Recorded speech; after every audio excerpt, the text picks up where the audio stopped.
can't see the forest for the trees, stuck in the weeds, don't realize that the thorns are just part of the rose bush.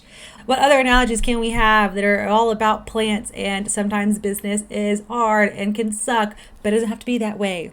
As a business owner, you've got to hop between a lot of different lenses, between maybe a microscope and looking at details, a telescope and looking at way far down the future, then just taking a step back and just seeing the view and the vision for what it is, whatever lens you've got going on.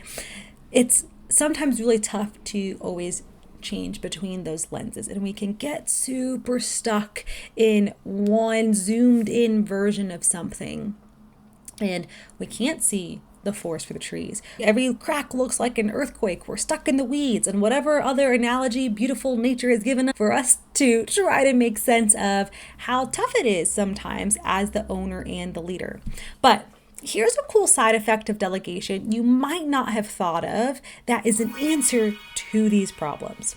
A lot of times we always hear about delegation as just getting things off of your plate and having more time, which yes, most of our clients, while they love to work, they are maybe not loving having to spend 60, 70 hours a week on things, missing out on family stuff, and whatever else kind of negative impact that's having on their lives. So yeah, we want to get you to maybe a more normal-ish work week. We want to get things off your plate. We want you to have time to just go out and live life.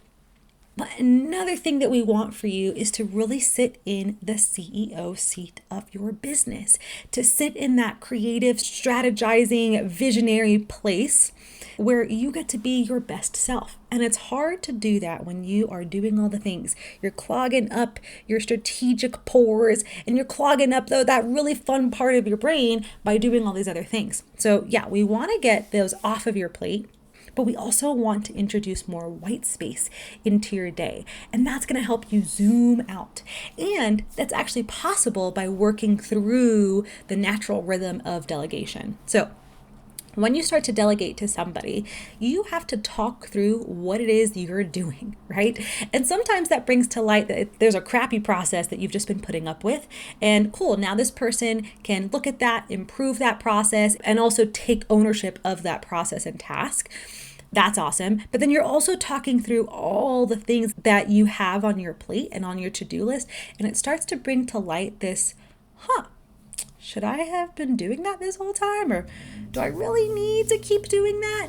And all that just starts to come to the surface, and you can start handing off more and more, especially if you have a great, trustworthy, awesome assistant on your team. For some of our clients, that spark kind of happens right away at onboarding or in the first week, where they're just like, oh yeah, I want the assistant to do this and to do that and to do this. Cool. And for others, it happens a little bit further down the line, 3 to 4 months in, because now you're used to having someone that's got your back. You're used to having someone that can do things for you, and you start to trust them a little bit more. Now you start to get these feelings throughout your day of like, I wish I didn't have to do this.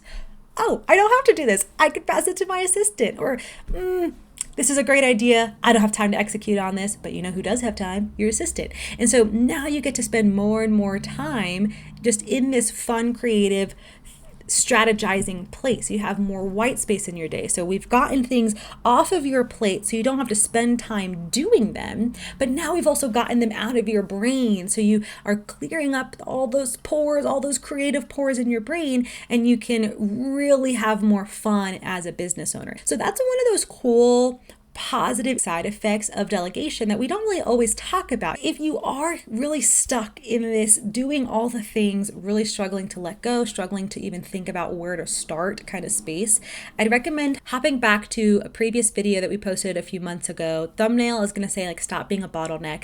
It's our 3-step delegation strategy, a super easy framework of the things to think through that will help you realize what you can hand off and what you can delegate.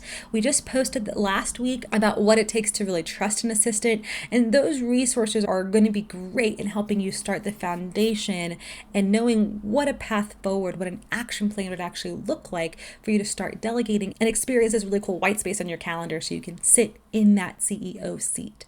Now, if you're not a DIY person, if you like to talk things through and you really want to whiteboard this out, then you can book a delegation strategy with me and I'll help walk you through that whole framework.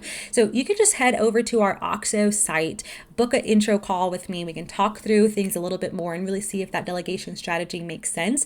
And if so, we can get that scheduled and really start this path so you can start to see the forest for the trees and know that a crack is not an earthquake.